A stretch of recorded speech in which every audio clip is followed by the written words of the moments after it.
Hi, everybody. You are listening to Judging Meghan with your host, Meghan Judge.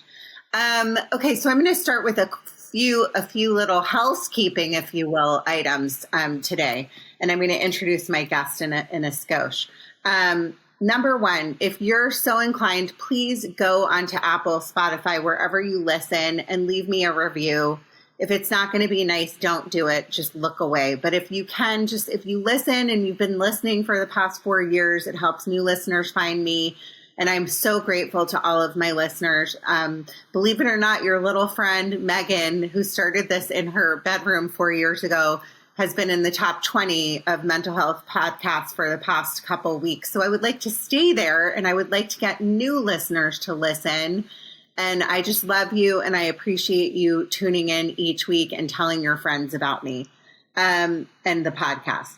The second thing is, this is my topic I'm going to talk about, and I'm going to bring one of my besties in a second to talk about this, is gossip.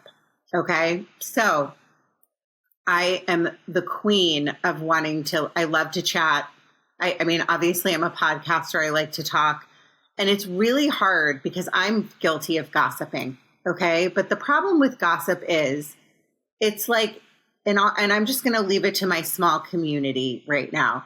I have a friend, kind of a new friend, that had a horrific rumor spread about her. And then I found out about somebody else. And the way that rumors go, and I'm guilty of it myself, is somebody says something like, let me just use myself as an example. Meghan Judge is like the craziest person I've ever met. Well, I guess you could, people do say that about me, but I'm just trying to think of something. Josh, start a rumor. You're better at this than I am. Maybe Josh should be taking over. Meghan is, God, I can't even, listen, I'm not into making rumors about people, so this is challenging. I don't know. Say this. Meghan Judge is cheating on her husband. Okay. So let's start there. Somebody saw Meghan at a restaurant with another man and she's cheating on Ron and they were hugging. Okay. Well, that's how a rumor gets started. Right. And then everyone in town starts to go, she's cheating on her husband. What are you talking about? And then it's like a game of telephone. And then by the end of the game of telephone, it's, Meghan was caught leaving a hotel with this man. She's totally cheating on Ron. Okay. Right. So it expands on itself and goes into a deeper, more harmful rumor. Yeah. Okay. So I had this happen to me. I had this happen to me with those women years ago, aka the Karens, but I've also heard it happening to other people in my community. And just really horrifically awful. And the thing I want to say about gossip is I'm guilty of it. I know that I'll hear something and I'll go, what? Are you serious? And then I might ask or tell somebody else. But I think at the end of the day, what's really important about gossip, especially if you're a mom and, you have kids, the kids get affected by this stuff. So take a step back and really think about, and I'm giving myself my own advice, by the way, really think about how gossip can affect somebody's life. It could affect somebody's life to the point where the person doesn't want to go on anymore, like in my case. Or it could affect somebody's life where it affects their child and their child starts getting bullied. I mean, there's so many ways that gossip is not a good thing. I know it's fun and we like to talk and we like to chat and we like to have relevance in life, but really, I'm asking my listeners and I'm asking myself to do a better job with this. Hey, Josh, do you want to pipe in here before I introduce you? Oh, you want me to talk about gossip? Oh, yeah. I think it's important to remind yourself and people how destructive and harmful gossip is. And sometimes I feel like, we should be able to, you kind of feel the vibe when people start gossiping, because things are going along, there's a conversation, and then someone says, "Did you hear?" And you feel the vibe just sort of like get smaller. I think it's because in order to sort of like push it forward and perpetuate the gossip, that you literally have to go into a different part of your brain, and it's just smaller, and it's not coming from your wisdom and your alignment and what matters.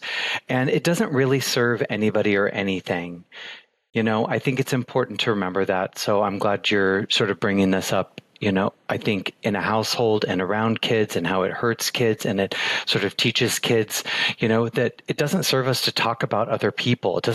It's not any of your business. And like, so what? The rumor, it's like, should just be approached with like, so what? So what? Or I don't know, or I haven't heard that. Just maybe stopping gossip, like stopping it. Turning the page. Like if somebody brings it up to you, when somebody brings up gossip to you, there is a peer pressure to engage. And I think that's something that we should take note of, is that there is sort of like this, "Oh, really? Well, what is it?" And if you shut it down, then you feel like you're being rude to the person you're talking to who's spreading it. But I think it's important to just go, "Oh, I don't know anything about that," or like, "Oh," to just move on. It's not interesting. Gossip is not interesting. I agree. I just think we need to do a better, I'm going to use myself. I need to do a better job and take a step back and not gossip. And I think just think about it before rumors are spread, because you really never know the truth and how much gossip can really hurt someone in the end. Okay, I'm going to introduce my dear friend. All deserve acceptance. Judging Meghan with Meghan Judge. I'm a trauma survivor from a really young age, and I have been diagnosed with complex PTSD in the past few years. I've been surrounded by death and abuse much of my life. I've been dragged through the mud and have been to the point of not wanting to go on anymore. Through my interviews with other survivors, I've learned that there is a way out. From recovering to surviving and thriving, we all have the strength to come out the other side. You are listening to Judging Meghan. Okay, I'm going to introduce my dear friend of many, many years. Josh Rosebrook is the founder of Josh Rosebrook Skin and Hair Care. Josh's brand is a pioneer of clean and green beauty, and his groundbreaking formulations focus on bringing together the power of nature and advanced biotechnology. Josh has a global cult, aka I'm also in this cult. I'm just going to tell you that. He has a global cult following, and his products have been awarded by Harper's, Bazaar, and New Beauty, and featured in every magazine from Vogue, Vogue Italy, Vogue Japan, Vanity Fair, Elle, Marie Claire, Glamour, Cosmopolitan, all of them. And his Vital Balm Cream has been in print in the New York Times. That was Yes, it has. Okay, well, you asked for a bio. I gave you a bio. I did indeed. And if we go into this weird voice, you have to understand, Josh and I have been friends for over 15. Well, yeah, definitely. Well over 15 years. We might.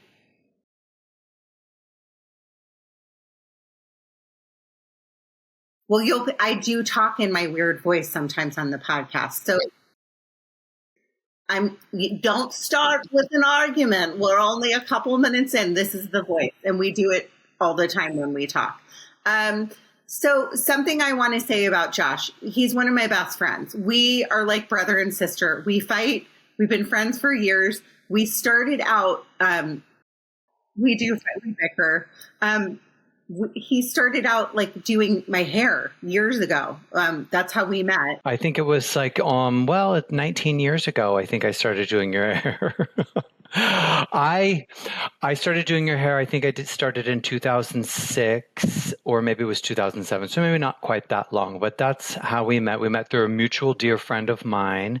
And then you came to me, and I started doing your hair and did it for many, many years. And then we've always been friends and a part of each other's lives. So it's been a long time. It is a long time, but I mean, if you listen, I think this is your third appearance on the podcast. So I think it's my second. Yeah, you never invite me on. Oh my God. You guys, I think I need to cut this podcast short today. Hey, well, thank you all for listening. It's been wonderful. So So what I want to say is you can listen to another episode. I think we did this like a couple years ago, but No, listen to this episode. also listen to this episode. You're getting me all flustered and hot. Like I'm turning red. That's what you do to people. So what I was trying to say is, Josh, many years ago when we met and you were doing my hair, we became buddies instantly.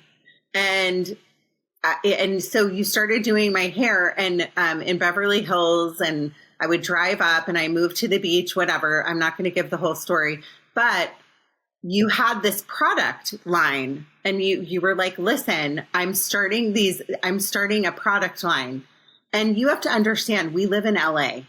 And it's kind of like when I came to you and I said, hey, Josh, I'm starting a podcast. And people were like, in the beginning, they're like, sure you are, because there's millions of whatever.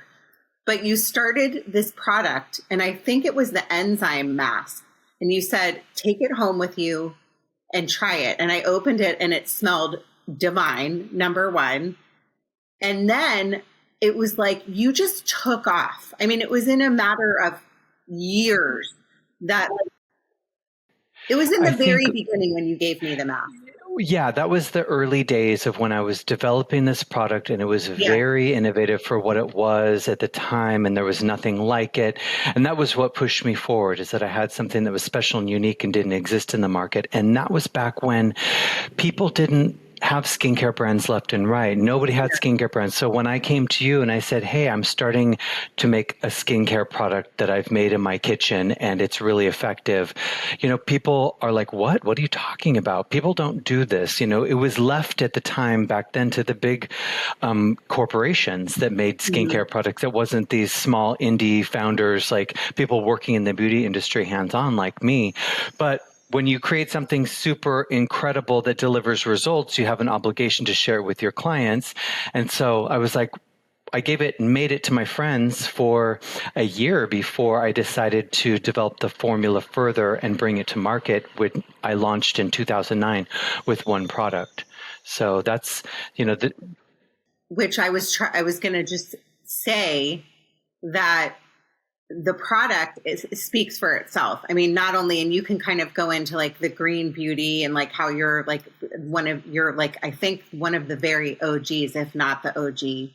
And you also make products, and I'm giving you a compliment, so you need to be quiet and listen to this, that are unbelievably insane. Like, you have to understand, yes, I'm going to toot my own horn for a second. I have pretty good genetics. My mom has good skin, and skin starts, like, it's hereditary. So if your parents have good skin, you might have good skin as we age. And we're going to talk about aging. But I used to use, like, and I'm going to name call it, like, Creme de la Mer, La Prairie, like these companies that are super, like they have the name recognition, but they're not green. And I have never used products that I honestly can tell you I've been using your products, and you know this, for well over a decade. And that's all I use on my skin. So when people come up to me, because there's like, I still have a couple good things about me in my old age. I have good hair. I have good skin. I kind of have a nice fanny for my age. And I've got some great legs, and I'm going to show them off, ladies and gentlemen, for as long as I can. But I will say that. So do you want to say anything about that? I had to say that for you. I had to give you that compliment because yeah, you can. Go ahead. Okay. Thank you. I appreciate your support of the products and the brand for so many years. And it is also because I think, we are,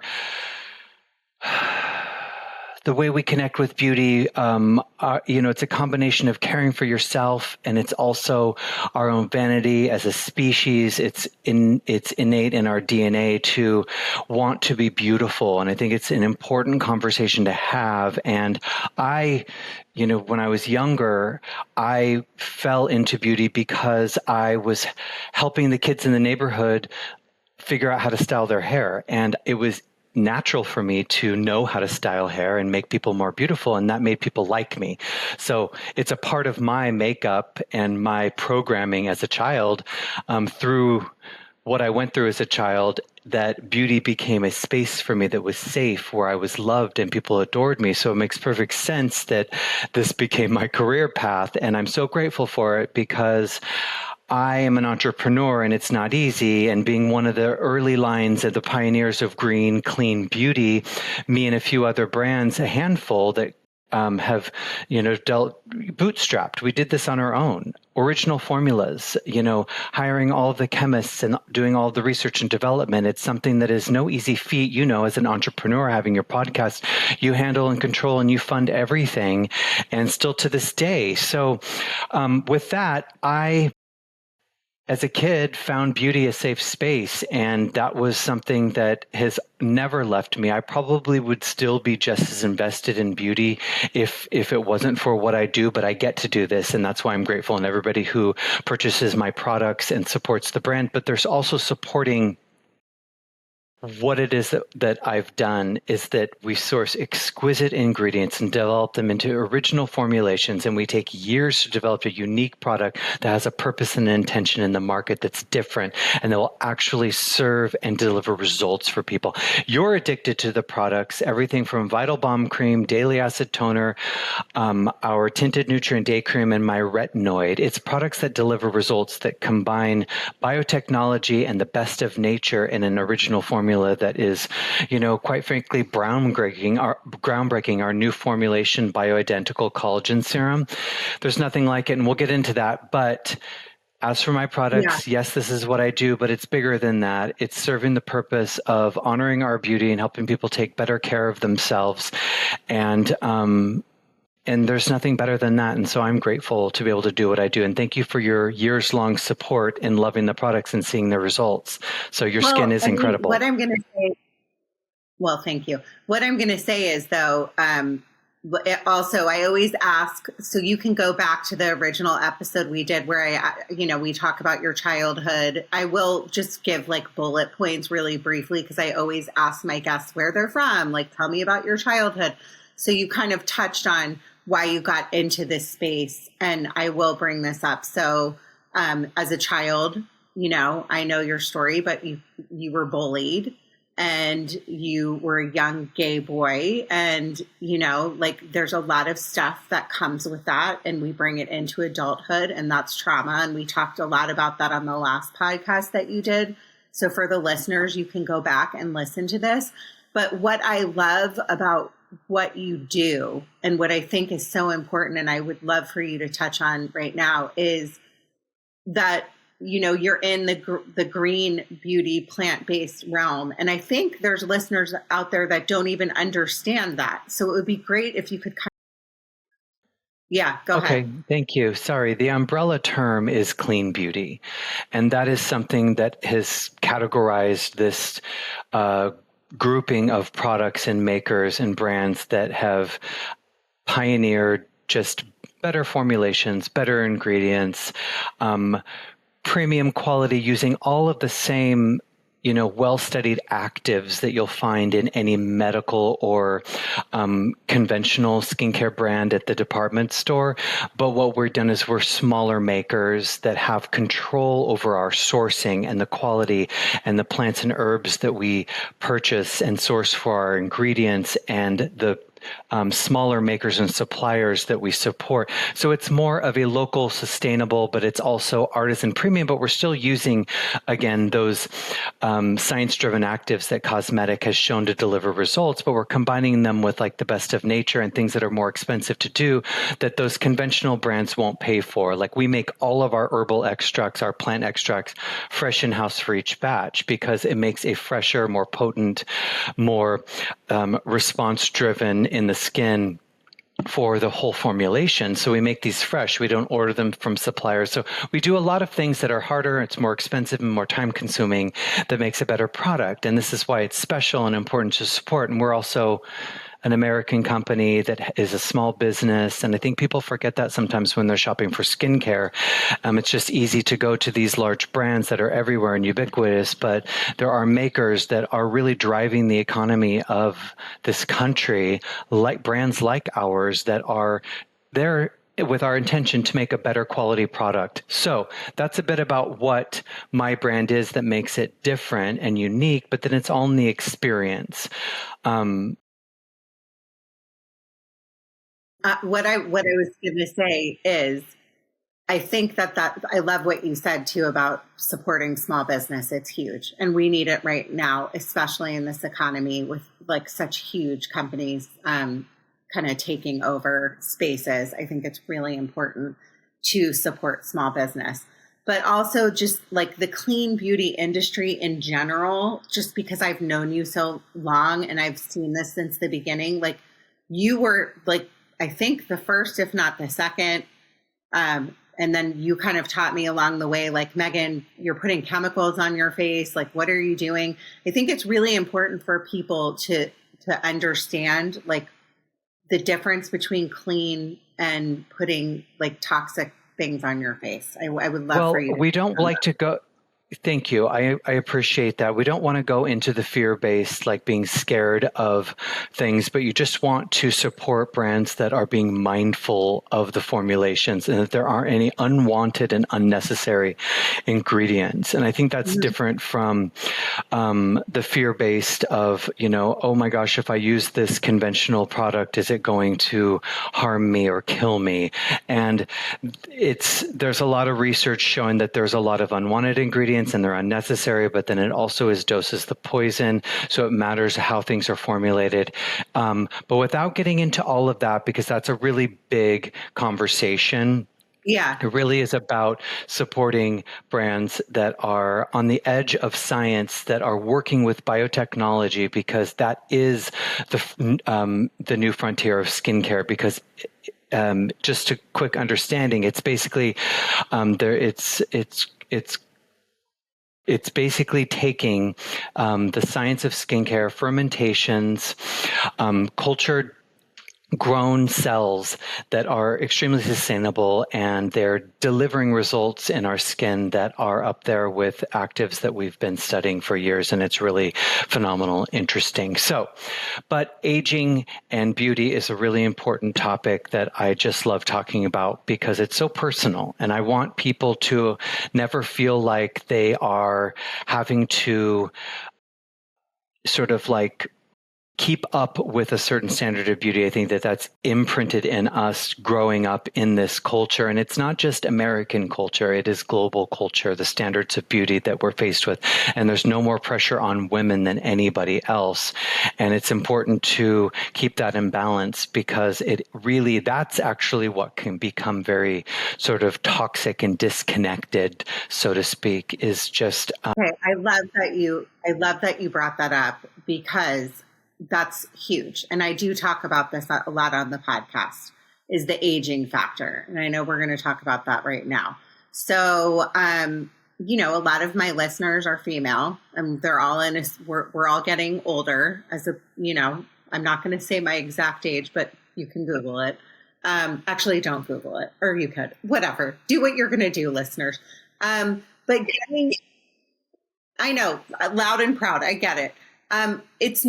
It's not easy for females, especially for women, I'm going to say, to age. Like, men just have an easier time. Like, I look at my husband, he's never done like one thing to his face ever.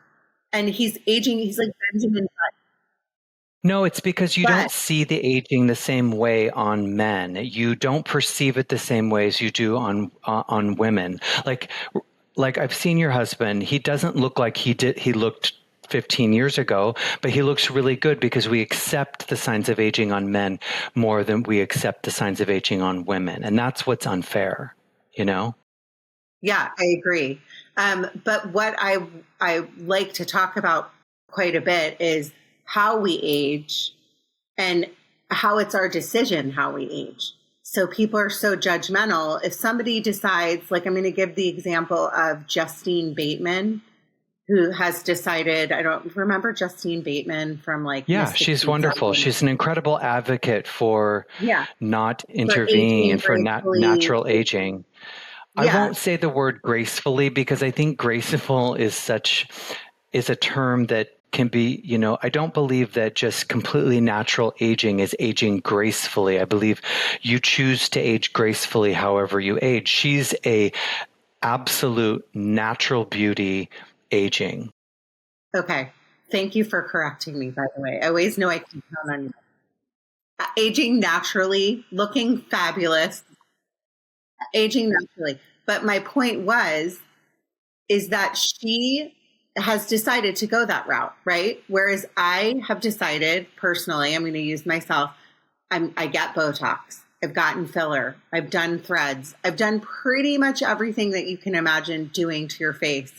And that's how I choose to age.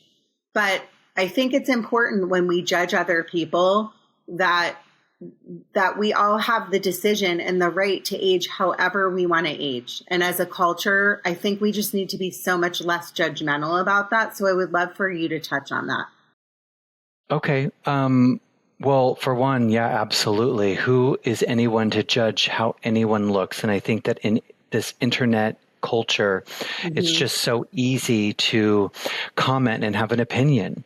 And it does not matter how anybody chooses to age. And if you choose to support your beauty a little bit or a lot or not at all or quite heavily, that's your choice. And I don't understand why people are so obsessed with what other people look like and how they got there. Whether you just want to use really good skincare, that's still not aging naturally. Using skincare as even if it is natural skincare and you're using it, skincare isn't natural. You're putting an application onto your skin that is working on a structural and foundational level to improve your beauty. So that's not natural either. If you were to say, I'm aging naturally, you would go as far as not being able to even cleanse your skin. Absolutely natural would be doing nothing, not cleansing, not using sunscreen. So when we start looking at what aging naturally really is, I'm cleansing, I'm using sunscreen, that may be a very gentle form of skincare, very light, very basic, but you're still not aging naturally when you're using anything on your skin.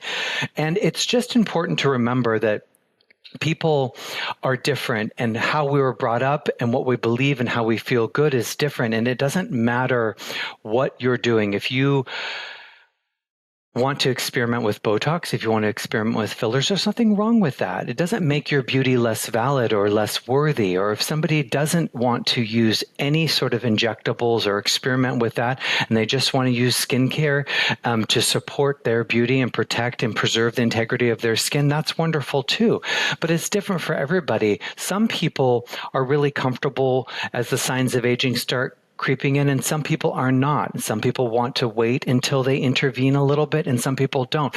A lot of people have shame about intervening as if it's like bad or unnatural or I shouldn't do this or it's wrong. And that's really where we need to pull back and just really address. From my perspective, I'll speak from my journey, is that there was a time when I thought, no, it's not good. You just need to age naturally. And then when you actually, your experience of aging is something that only you can speak to. And you really don't experience that until you're in your mid 40s, early 40s, mid 40s to like around 50. And so when somebody is 32, 33 years old and they're saying, I don't use filler and Botox, that is not really their place to speak about it because your skin and your facial structure hasn't changed at all. And you don't know what it's like personally to go through that. And sometimes, many times our identities are wrapped up in looking good. And so it's very painful when our faces start to change when we're older. And what we need to do, and this is the real sort of like focal point of the conversation, is that it's about becoming very aware in those moments. What do I want to do? What am I okay with? How much do I embrace the changes? Because it's important to embrace the changes. You're never going to look the way you did when you felt like you looked your best, nor do you really want to. Just celebrate the changes, but also be honest with ourselves and don't feel shameful about wanting to turn back the clock a little bit. If you want to get a facelift or a neck lift, or you want to get your eyes done, it really can be a wonderful thing for you if you search out and find the right doctors that do good work. I'm not saying that's right for everybody, but that's why it's almost like politics. Like there's just such a very broad spectrum of beliefs, feelings, experiences, and it's all very personal. And so it's really just about pulling back, and it's right for how somebody, personally, for me, I've always struggled with being insecure about what I look like from a young age. And I do think that harkens back to my childhood and feeling as though I wasn't accepted by society for being gay. Not only not accepted, it seemed wrong. And I was told that it was disgusting to be who I was. And so you internalize all of that to where you feel unlovable. And then you start to realize that society rewards you for looking good. And so you find your value and your worth in that, and then that becomes a program. So then when you start to age and you're in your 40s and you don't look quite as good as you feel like you used to, you feel like your self-worth is going away, because how are people going to love you if your self-worth is now attached to something that's fading? And that's where we have to do the inner work. But also we can do our inner work, but we can also do our best to feel good. And sometimes that can be with a procedure here or a procedure there, but it's really our personal journey with how we want to address this. But it's not an easy feat. Aging is not easy. But it's also not about pretending like we can always look the same way for the rest of our lives. I know I've sort of gone over a lot of things, but no, I love that you said that, because it's so true. And I'm very honest about this too. I have a really hard time with aging. My mom was I've talked about my mom before. She was a model and she did beauty pageants. And in our house growing up, like, your appearance was very important. I struggled, obviously, I've talked about this, with an eating disorder. And my looks have always been something that have been important to me. And, like, getting older and looking in the mirror and seeing, my face falling, or wrinkles, or, my Botox is wearing off, or whatever it be, or looking at a video of myself on YouTube, which half the time I don't have makeup on. It's hard, because I'm going to be honest, I was quite cute when I was young, and I'm not saying I'm not now. It's just different, like you said. right. So, But we also have we have years to process this as we get older, but we have to start allowing ourselves to accept the changes, and then to resort to our true worth, which is your heart, your humor. Yeah. And as we all know, and I think we learn this when you are midlife, really more than ever. I've heard it my whole life. Love is the most important thing. But it really is. It's the love and the joy that's in your life that is the most important thing, that is the most fulfilling, that brings everything. And so when we find ourselves focused on external and our appearance and like how saggy our skin is or the wrinkles, it's just really reductive. It's just not appropriate. It's not accurate to the way we want to live. But here's the dichotomy, is that we're so programmed that our worth is in our appearance, that sometimes we have to play both sides, because it's just otherwise something that you can't get away from. Let me use myself as an example. Like when I got a nose job 20 years ago, and I hated my nose. It affected me in every situation, in every room. It was always in my head. And I thought to myself, if I can't learn to love my nose and be confident in who I am in every room, then I need to surgically change it in order to feel good, because I got to move past this. It's literally hurting me. So those are the times when you work to try and love and embrace who you are and what you're given. But if for some reason, and I worked for years in trying to feel comfortable and confident, and I never could. And I said, I have to move past it because it's literally holding me back in life. So I had a rhinoplasty, and then I never thought about my nose for the next 20 years. I never thought about my nose because it didn't hold me back anymore. I was confident and I didn't let it hold me back. So we're in a culture where we have medical options and medical advancements that are really incredible. There are risks, of course, and that is something that needs to be front and center, known and explored. But there are options for us to be able to work with this. We are in a culture where we don't sort of accept unique qualities or features that don't fit the beauty standard. And so sometimes it's like, if you can't beat them, join them, because ultimately, if it holds you back, it's about going forward. And I'm not meaning for this to be about sort of like a discourse on plastic surgery, but it's about beauty, and it's about thinking about and becoming aware of our beauty and where we're comfortable and where we're not. And if we have spent time working to embrace the changes or what we look like and we can't get past it, if you can afford it and you have the means, sometimes the best option is doing something about it, and having a treatment or a surgery that can help you feel better about yourself. I've had several, and I am so proud of what I've done, and I don't sort of find shame in it, because some people are like shameful about the work that they've had done. And I just don't think that has longevity and sustainability. And it's just really not how our culture or many cultures around the world see it. And if we all still feel that, people are going to perpetuate that shame feeling. So with that, it's really hard to talk about, and people don't talk about it because there is such a shame base, and because what's right for you isn't right for somebody else. And what you're comfortable with, other people are not comfortable with, and everybody's different. I agree. Something I want to touch on with that is it's a personal decision, like we talked about. But like in my case, I gave birth to Ella. I'm not talking about my face, but I had a breast reduction and a lift after my last child, because I had always struggled.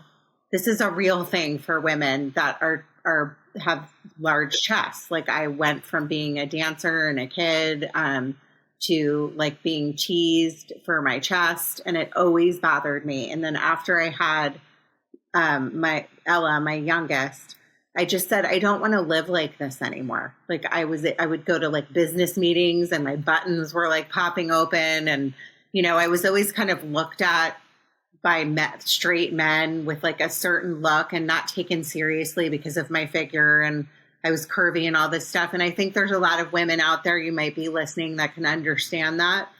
So I chose to go the route of getting plastic surgery, and I'm very upfront and honest that I'm personally an advocate of it.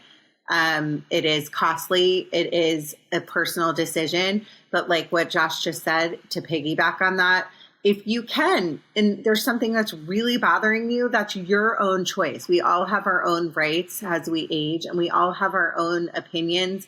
What I don't like is when people attack people about it. And they're like, oh my God, like plastic surgery face. It's like, you're damned if you do, damned if you don't, And so, right? Yeah, I feel like here's what it is.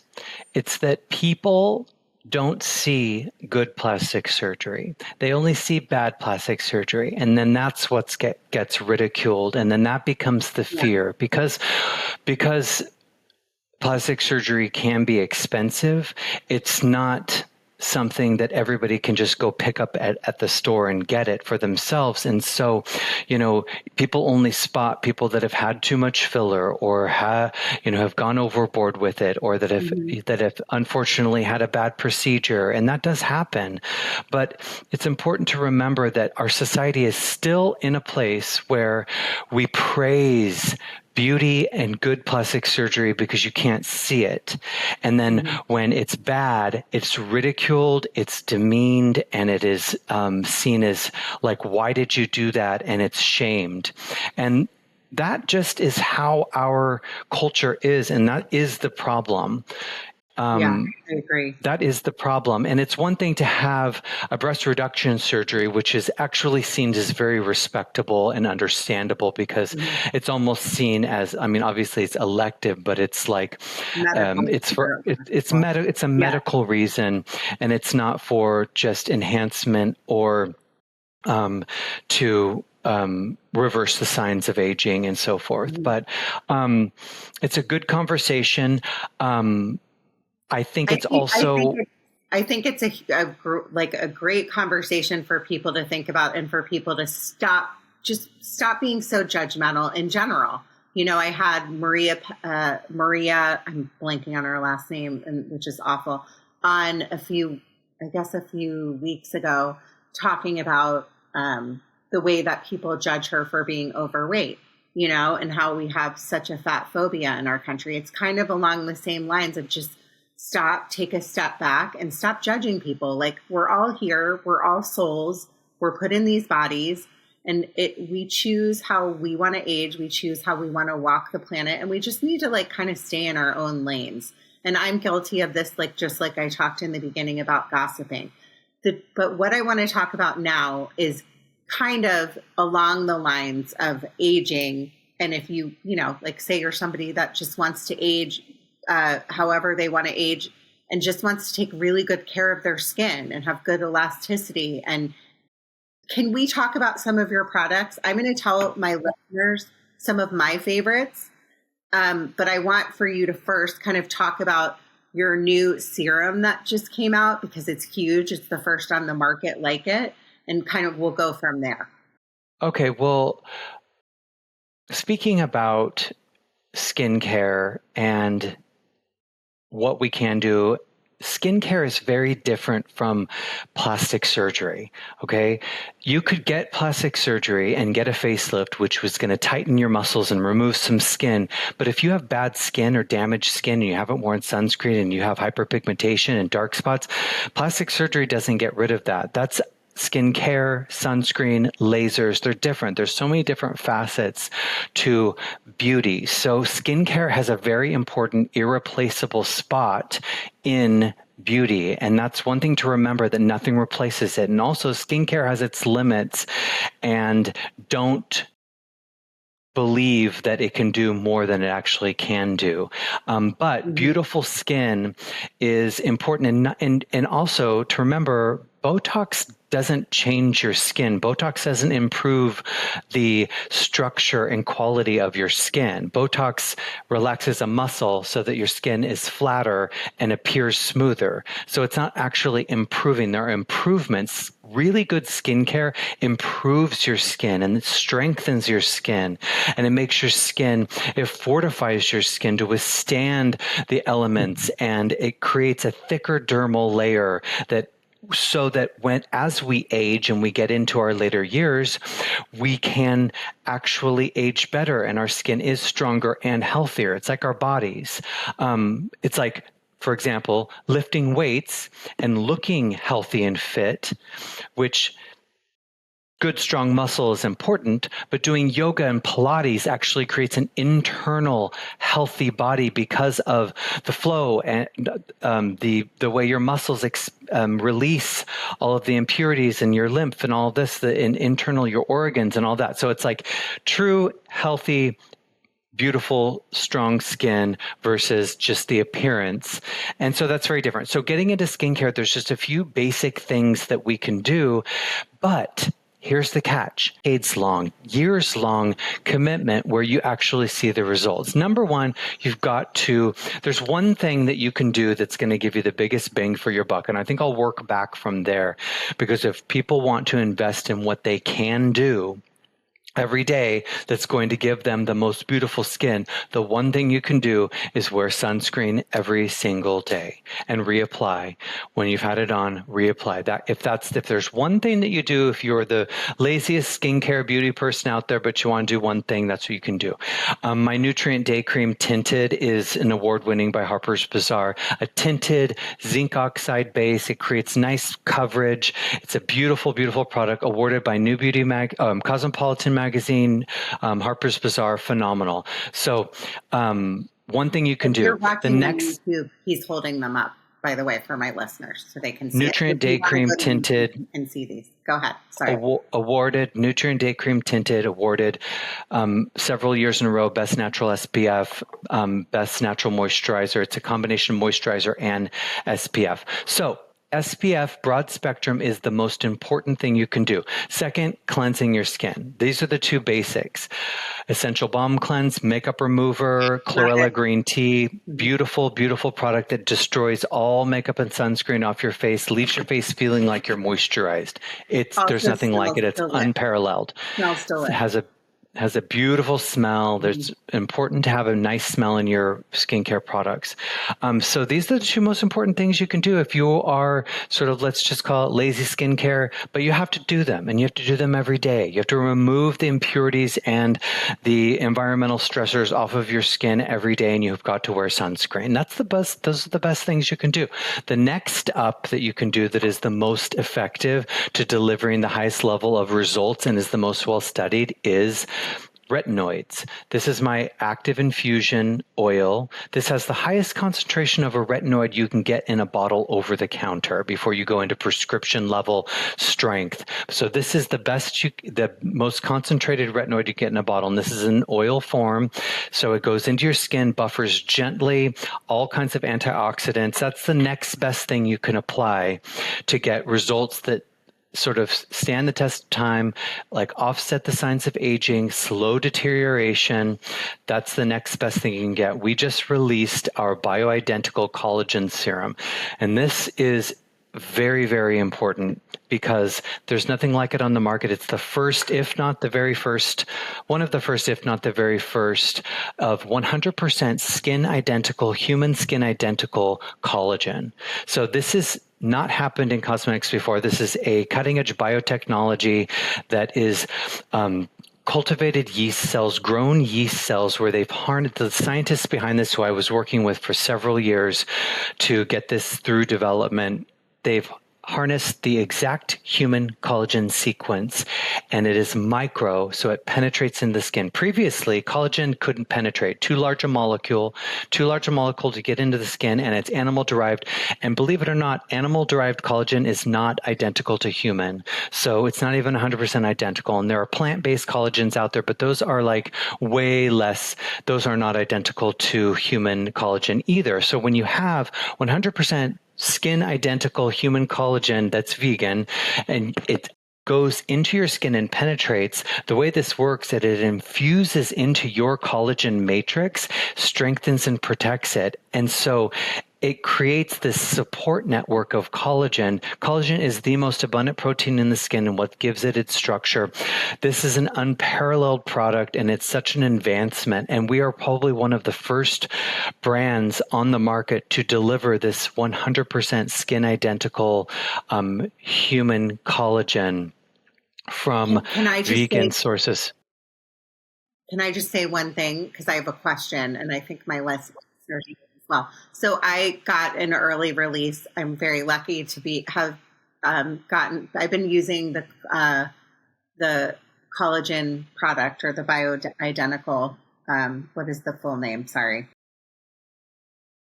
Thank you. Bioidentical collagen serum. So for a few weeks, I have noticed a vast improvement in and it could be in my head. I don't know. Rosacea is a little bit better because that's what I struggle with a little bit, but just like the plumpness in my skin.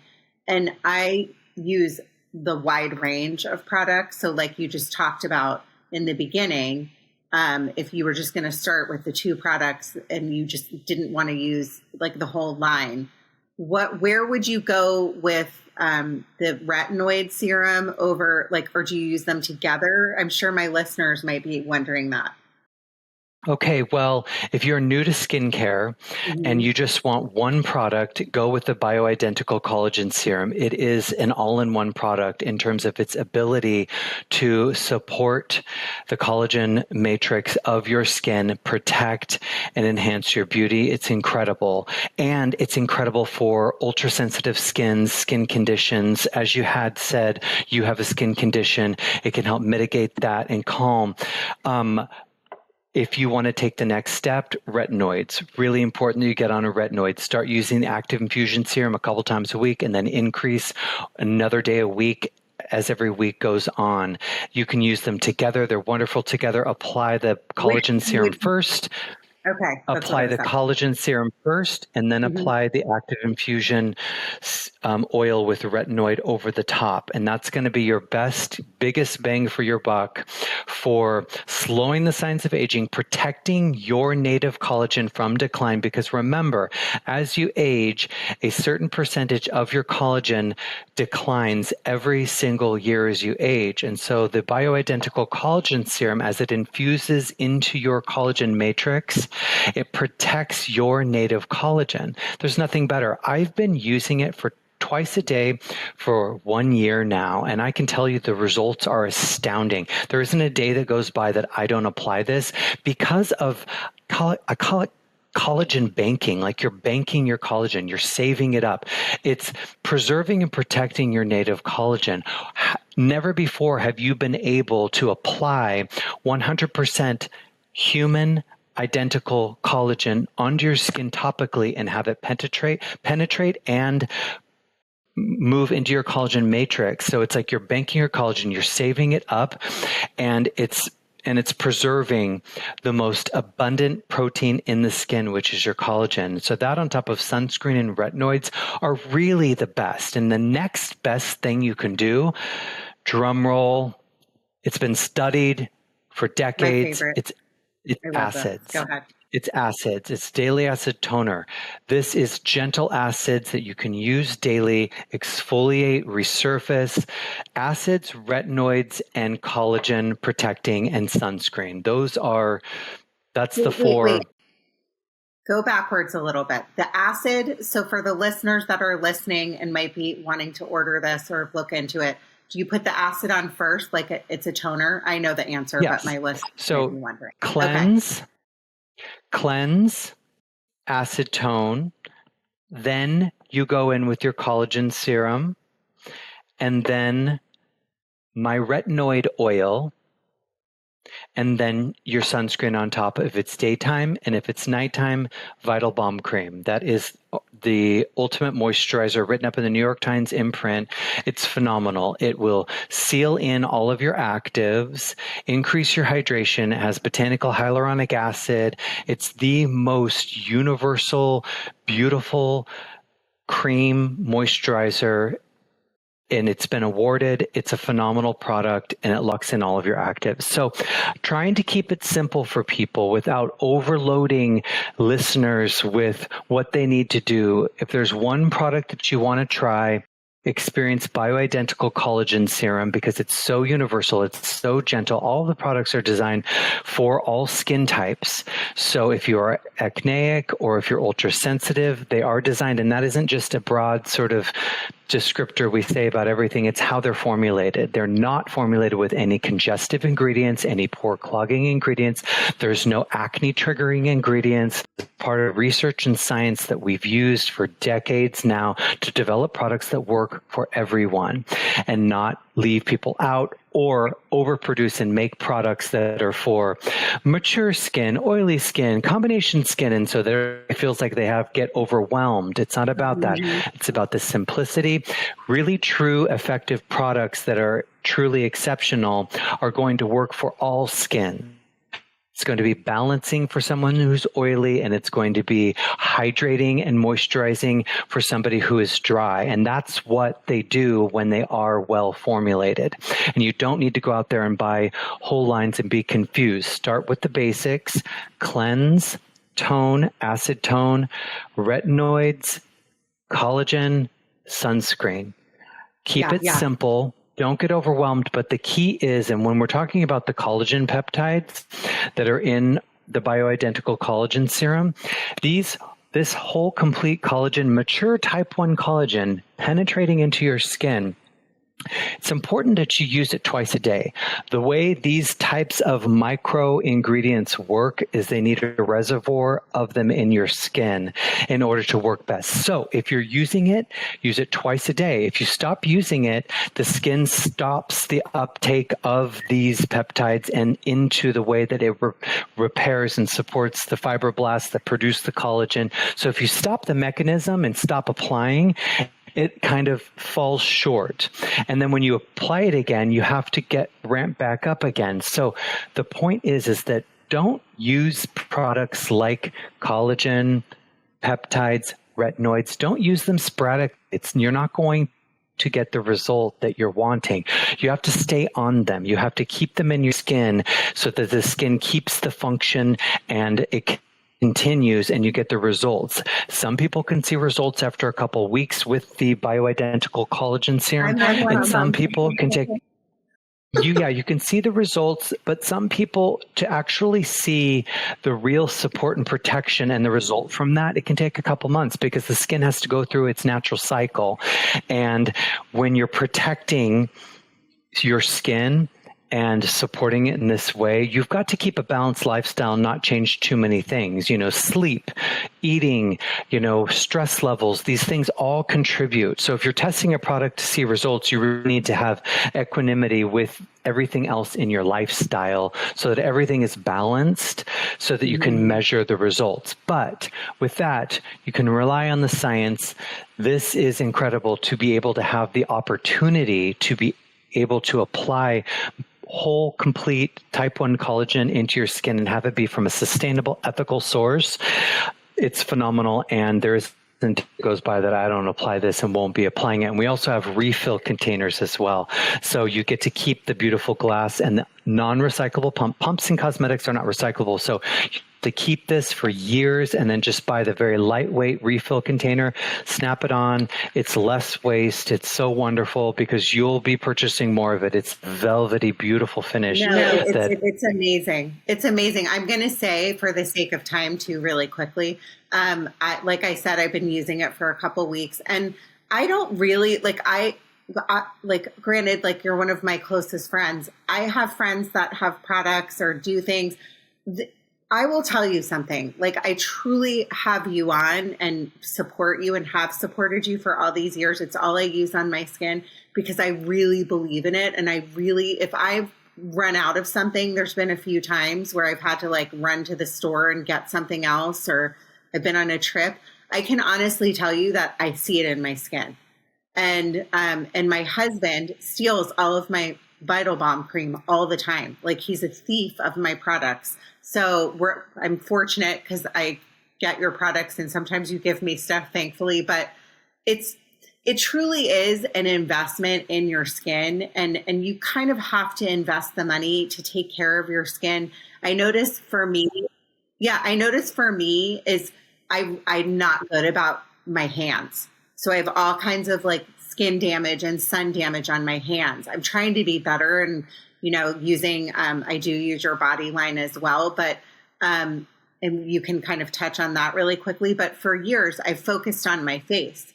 And so my face looks good, but tell everyone I have not been focusing on my legs. So I have sun damage and dry skin. Listen, you can treat your skin, your body skin can be treated the same way your face is. It's just that people skip over it. And then you can see you haven't used sunscreen on your hands. I have a body acid serum. It's an incredible product to use. It was awarded by Cosmopolitan magazine. It smooths and brightens. It's phenomenal to treat your body skin, to work on the discoloration. If we treated our body skin the way we treat our faces, it would be the same.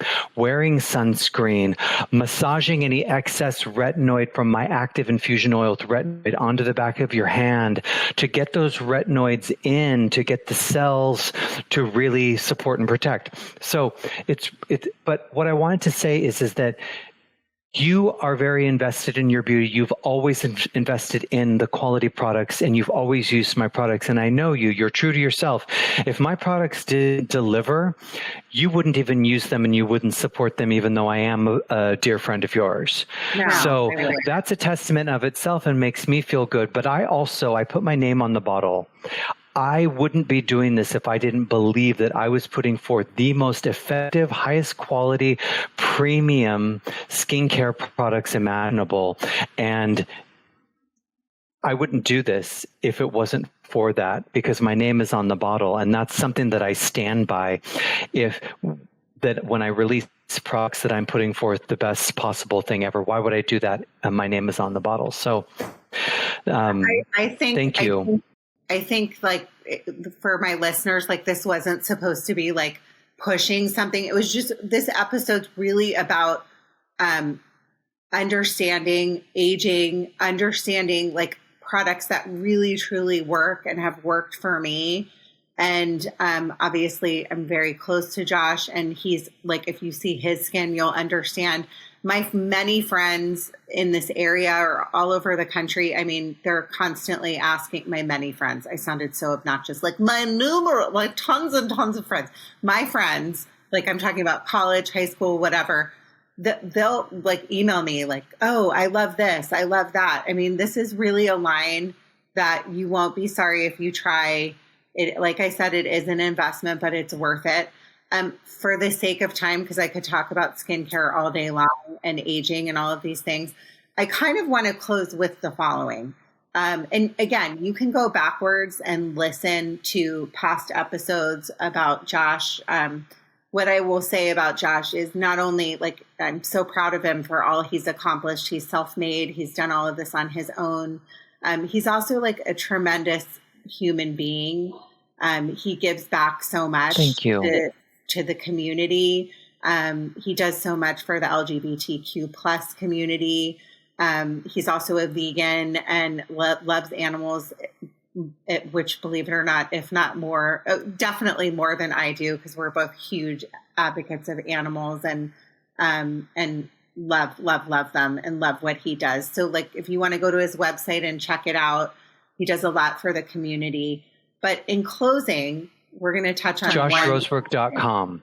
Thank you, because I forgot to say that. JoshRosebrook.com. What I want to say really quickly is we're getting to the election, okay? And I really try to stay away from politics. Most of my listeners that have been with me know where I stand for a long time. I don't want to ever make somebody feel angry or upset and, turn off the podcast because I'm going on a rant. But this is important. And so what I'll tell you is you have to vote. When I'm hearing people say, I don't like either person, I don't want to vote.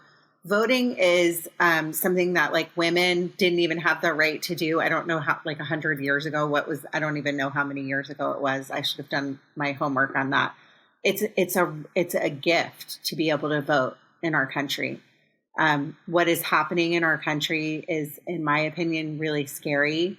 And please take a step back and realize that the anger and the divisiveness that we have going on is we really have to be careful. We have to be careful with our language.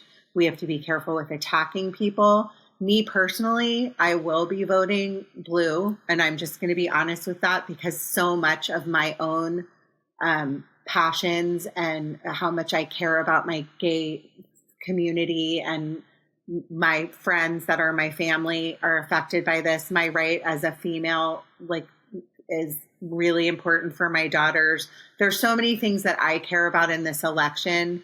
So I just want to touch on that. You vote how you want to vote, but really think about the long-term effects. Like Project 2025 is very scary. I don't ever want to lose you guys. I appreciate you for coming here, but I think it's just, that's my one sole thing I will add. Josh, do you want to say anything about it before we kind of sign off?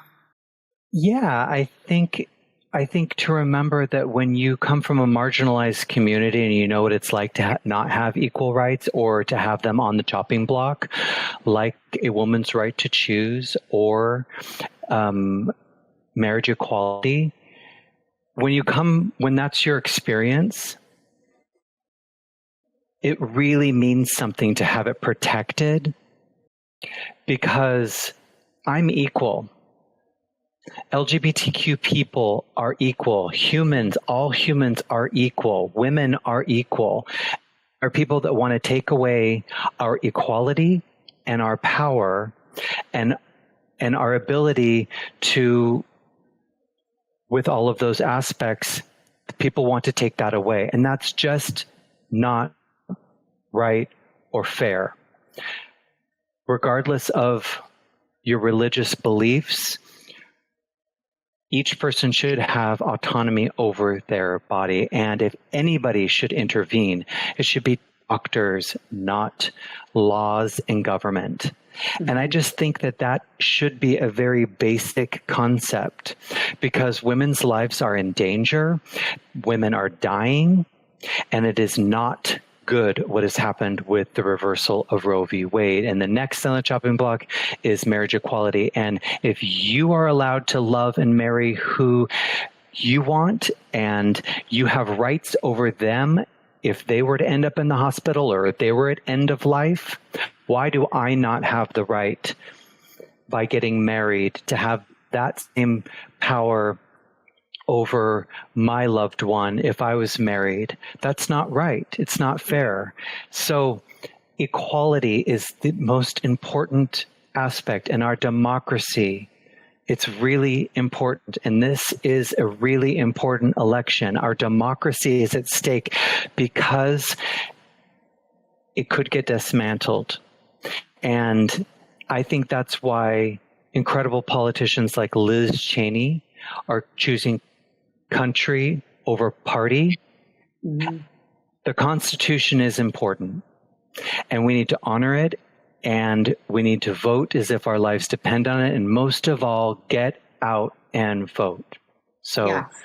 Thank you. That's what I have to say about it. I don't think it's a surprise to any of my followers or any listeners. Yeah. Again, when you are a minority, as an LGBTQ person, it's different. The way you see the world is different. The way you see us being used as political targets to create fear, trans people, drag queens, it's not real. Drag queens aren't hurting anybody. And what's important is to remember that it's doctors and bodily autonomy, not government, and it's about freedom, each person having their own freedom. Anyway. And with that said, I'm not trying to beat my beliefs into anybody's head. Josh isn't either, but it's a pretty important election, everyone. And what I'll close in, because I am a Christian, is in the Bible, one of the most important things it says is love thy neighbor. And so you can still be a Christian and love thy neighbor, but what's happening is not loving thy neighbor. And we have to be really, really careful in the next month. So I'm going to be talking about this the next couple episodes at the end. So if you want to turn it off, because I'm going to be talking about voting and how important it is, it's very important. But I hope you listen, and your opinion's valid too. So everyone's opinion should matter. But I just wanted us to talk about this at the end because, Josh is my family. And you can't vote a certain way and say that you care about a gay person or a trans person or, anybody, and then vote a different way. Because that's, in my opinion, not okay. So I'll end it there. But I'm going to say thank you, Josh. I can't wait to give everyone the code right now. So, what is the code? Judging 15. Judging 15. That's the code at joshrosebrook.com, Judging 15. So judging is JUDGING 15. That's the correct spelling. Okay, well, I'm just saying, because sometimes my listeners get confused because Judge, Meghan Judge, ends with an E, Mr. Smarty Pants. Yes. So you have to think that through. I hope that you enjoyed this episode. I love learning about this stuff. I love you, Josh. Thank you for coming on. Thank you for having me. You're welcome. I love you. In closing, you matter. Your story matters. Keep going. Thanks, everyone. Judging Meghan with Meghan Judge.